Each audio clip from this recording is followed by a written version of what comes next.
Oi pessoal, hoje a gente vai contar a história de Tarsila do Amaral. Vocês sabem quem foi Tarsila do Amaral? Ela era uma grande artista plástica. Vocês sabem o que é artista plástica? É aquela pessoa que pega uma folha em branco, um pincel, mistura várias tintas, dá o seu toque pessoal e transforma essa folha em branco numa linda obra de arte, como é essa da Tarsila do Amaral. Mas, para explicar para vocês a obra e a vida da Tarsila, o que vocês acham de eu chamar a própria para conversar com vocês? Espera aí, só um pouquinho. Olá, amigos. O meu nome é Tarsila do Amaral. Eu nasci há muito tempo atrás, em 1886, na época ainda da escravidão. Eu cresci numa fazenda de café. Eu era filha de pais muito e muito ricos. Mas o que eu queria mesmo, e sabia desde criança, era que eu queria conhecer o mundo.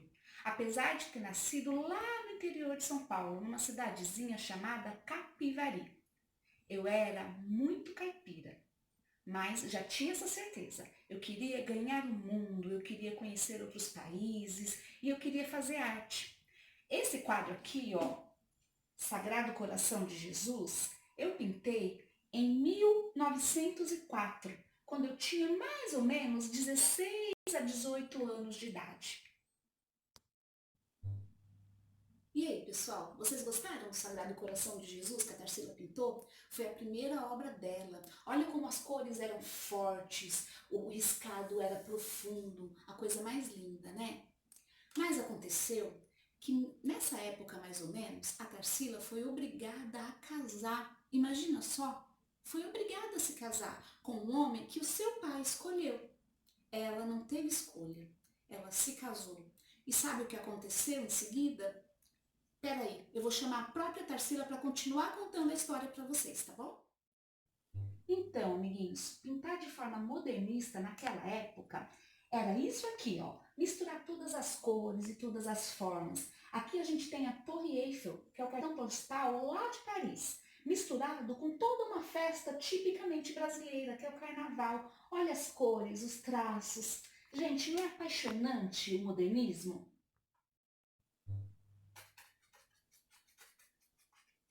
Pois é, amiguinhos, eu me casei. Mas em seguida eu me separei. Lá naquela época, o divórcio ainda era um tabu. As pessoas eram bregas, eram caretas, sabe? Não podia se separar. Mas mesmo assim, eu não podia continuar naquele casamento. Eu não amava o meu marido. Enfim, me separei, só que dessa relação eu tive uma filha. E enquanto eu saí para estudar fora, ela ficou estudando no colégio interno, que era muito comum na época em que eu vivi. Eu fui estudar lá em Paris.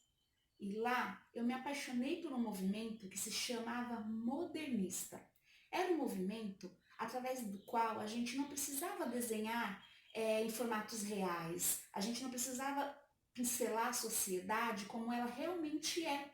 Eu podia usar as cores que eu quisesse, os traços como eu queria. E foi aí que eu pintei, então, essa obra aqui, ó. O Carnaval em Madureira.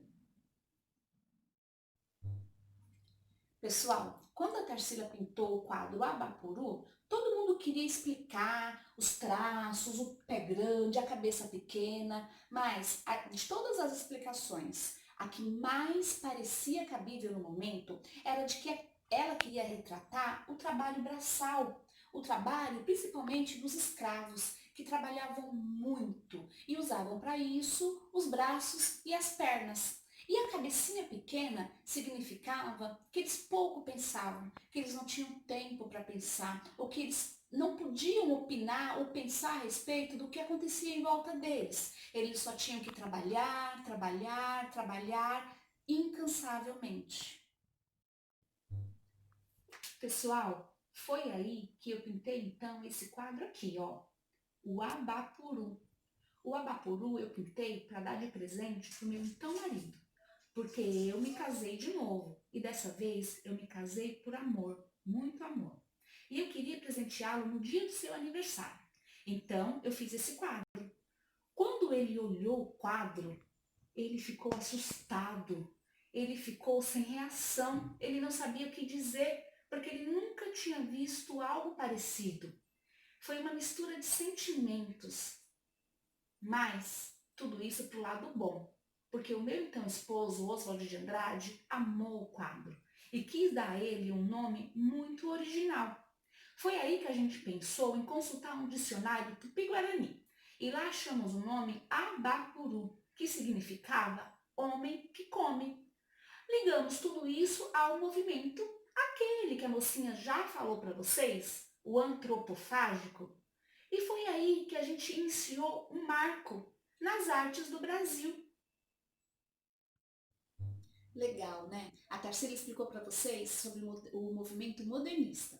Mas o movimento modernista deu origem aqui no Brasil a um outro movimento, chamado movimento antropofágico. Nome estranho, né? Mas ele tem um significado. Ele significa homem que come a carne de outro homem. Mais estranho ainda, né?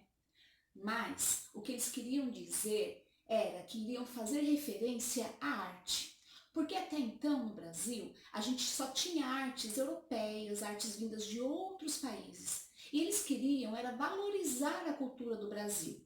Então eles pensaram assim: vamos dar o nome para esse movimento de antropofágico, que vai significar a gente pegar a arte de outro país, comer, pegar a arte do nosso país, comer também, digerir elas e criar uma nova arte, uma nova forma de fazer arte. Bom, amiguinhos, até aqui você ouviu um pouco da história da minha vida. Quem eu fui, onde e como eu vivi. Conheceram um pouco da minha arte. Mas, além de tudo isso que a gente viu, tem muitas outras obras belíssimas para vocês apreciarem. Podem pesquisar, peçam ajuda para o papai, para a mamãe, pesquisem na internet e busquem as minhas obras. Eu tenho certeza que vocês vão adorar. Mas, além de mim, outras pessoas também fizeram parte desse movimento. Muitos artistas fizeram parte desse marco na história do nosso Brasil. Mas isso é história para uma outra história, para um outro era uma vez. E a gente se encontra mais tarde para contá-la, tá bom? Até lá!